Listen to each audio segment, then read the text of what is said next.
Hello guys, good morning. Sa atong topic today is chapter 2. Ang chapter 2 na to is Monashi flowchart, the flowchart. Ang overview na to, kani nga topic is using a flowchart, benefits and limitation of using a flowchart. Sunod, types of flowchart na si system flowchart, program flowchart, og si symbolic terms and usage. Sa using a flowchart na to guys is using a flowchart in a programming is a visual tool to map out the step and logic of a program. It uses shapes like ovals for starting and ending points. Oval which is mo na siya oblong ana bitaw mo ana oblong nya sa kuan ending points. Rectangles for processes, rectangles kabalo na mas rectangles, og diamonds for decisions connected by a arrow to show the flow chart, help organize and simplify complex logic, making it easier to plan, understand, and communicate the program. They also assist in problem solving and debugging by providing a clear overview of the program flow and structure. Bali si flowchart, dako na siya gamit para sa imong program nga dali ra bitaw nimo mailahan. Kuan man na siya guys kanang kuan man siya na limon dira oval which is the start niya. May arrow pa ubos unya magbutang ka dira kita rectangle mo na siya ang tibok process pero dapat ang imong start which is oval dapat mag-end po na siya og oval which is si end mo na ang imong kuan flowchart magkuan og example ana in the sunod nga mga seconds. Na benefits and limitation of using a flowchart guys. Using flowchart in programming offers several benefits such as providing a clear visual representation of the program's logic, making complex problems easier to understand by breaking them into smaller steps and improving communication among team members. Flowcharts also help identify errors early in the planning stage and serve as useful documentation for future references.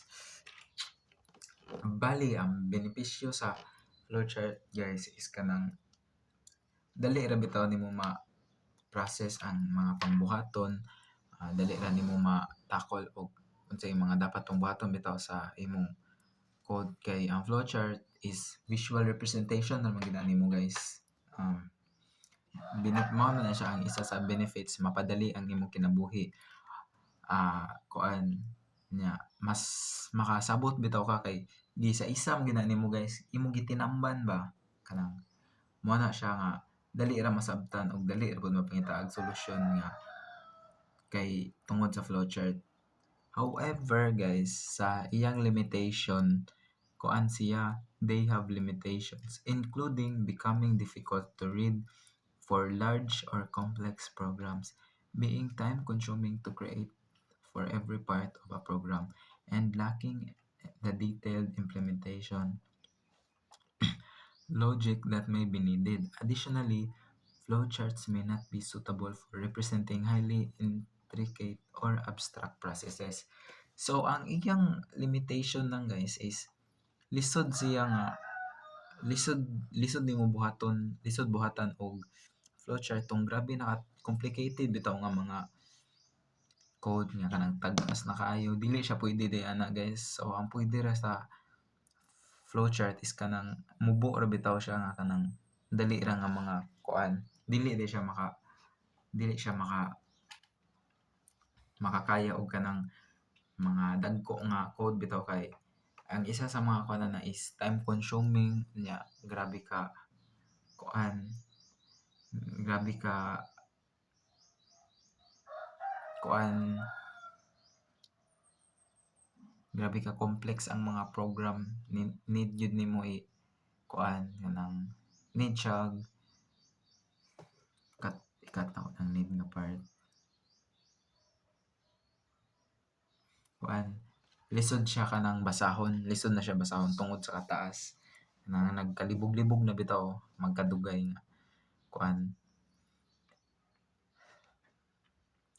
kana. Sunod nga topic is types of flowchart. There are several types of flowcharts, each serving different purposes in programming and process design.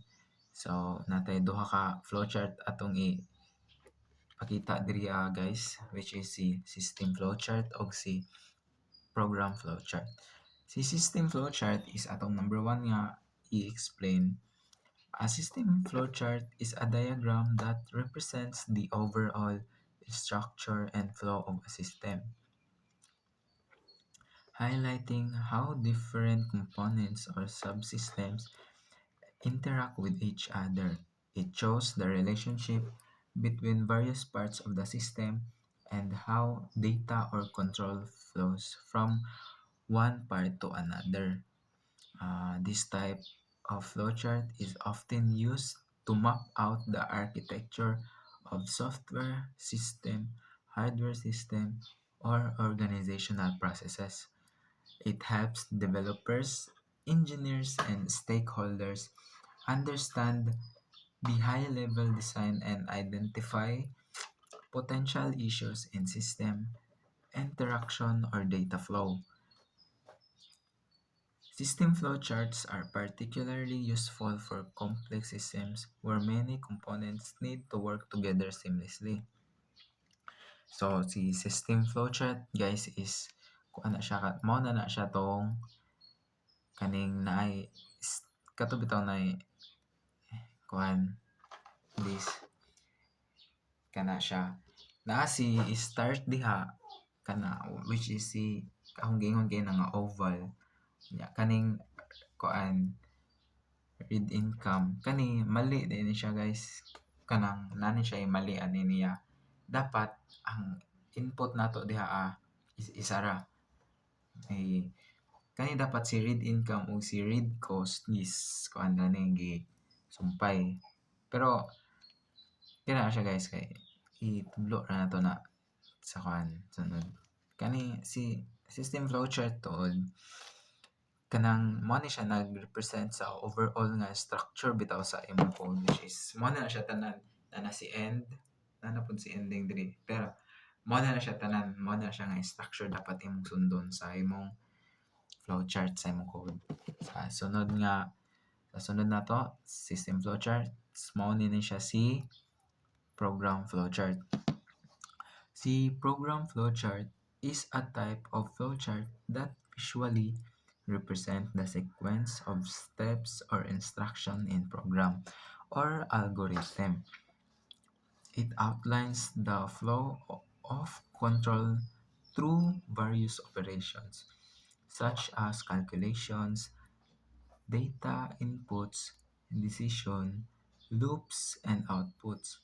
Program flowcharts help developers map out the logic of their code before implementation, making it easier to understand sayon ra masabtan na communicate and troubleshoot dali ra siya ma-troubleshoot pod guys.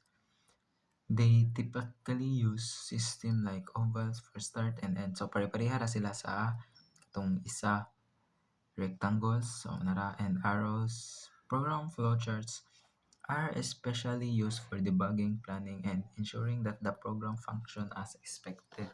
So, si program flowchart na to day guys is mo ni siya ang nag-represent bitaw sa sequence niya step by step nga procedure sa kuan pag-code sa kuan mo ni si program flowchart.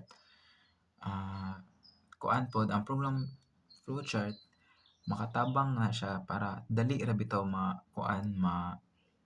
dali ra sabtan ang logic sa code bitaw Nya kuan making it easier to understand, dali masabtan mo na ang giingon, dali makit-an ang sayop tungod kay nabutang na nimo didto ang kuan iyang pagka-program bitaw sa code.